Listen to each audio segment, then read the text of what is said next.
কাছাড়ের কাটিগড়ায় ঐতিহ্যবাহী বরাকভ্যালি করম মহোৎসব পালিত। কাছাড় জেলার কাটিগড়ার গুমরা বাগান ফুটবল ময়দানে ধুমধামের সঙ্গে পালিত হলো আদিবাসী চা জনগোষ্ঠীর ঐতিহ্যবাহী বরাকভ্যালি করম মহোৎসব। সদৌ আসাম আদিবাসী ছাত্র সংস্থা ও প্রায় 21টি চা বাগান পঞ্চায়েতের যৌথ উদ্যোগে আয়োজিত এই উৎসবে কয়েক হাজার মানুষ সমবেত হন। অনুষ্ঠানে প্রধান অতিথি হিসেবে উপস্থিত ছিলেন বিজেপি কাছাড় জেলা সহসভাপতি বিপ্লব কান্তি পাল।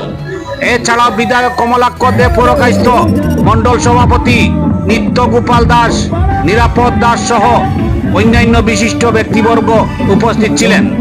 এদিন মন্ত্রী কৌশিক রায়ের পক্ষ থেকে জেলা সহসভাপতি বিপ্লব কান্তি পাল উৎসব কমিটির হাতে উপহার সামগ্রী তুলে দেন। ব্যুরো রিপোর্ট, আমার সোনার কালীগঞ্জ। ছোটবেলা থেকে আমি করম উৎসবের সঙ্গে জড়িত। যেহেতু আমার জন্ম বাগানে, আমরা বাগানে থাকা সুবাদে এই করম উৎসবকে আমরা বিশেষ একটা উৎসব হিসেবে পালন করে এসেছি বাগানে আগের ছোট থেকেই। আজকের দিনে করম উৎসব একটা বিরাট আকার ধারণ করেছে, একটা মহোৎসবে পরিণত হয়েছে এবং আমাদের দলের পরিচালিত সরকার মাননীয় মুখ্যমন্ত্রী হেমন্ত বিশ্ব শর্মা মহাশয় এই উৎসবকে আরেক নতুন মাত্রা দিয়েছেন। সর্বভারতীয় স্তরে এই উৎসবের পরিচিতি দিয়েছেন। করম উৎসবকে, করম পূজার দিনকে উনি সরকারি ছুটি হিসেবে ঘোষণা করেছেন।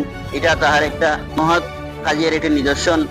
সেই সঙ্গে আমাদের মাননীয় মন্ত্রী বরাক উপত্যকার কৌশিক রায় মহাশয়, উনিও আজকে এই উৎসবে উপস্থিত হওয়ার কথা ছিল, কিন্তু বিটিআর এর নির্বাচনে উনি ব্যস্ত থাকার ফলে আমার মারফতে কমিটির একটি শুভেচ্ছা বার্তা পাঠিয়েছেন এবং ওনাদের এই প্রোগ্রাম পরিচালনার জন্য ওনার তরফ থেকে একটি উপহার উনি আমার মাধ্যমে ওদেরকে দিয়েছেন।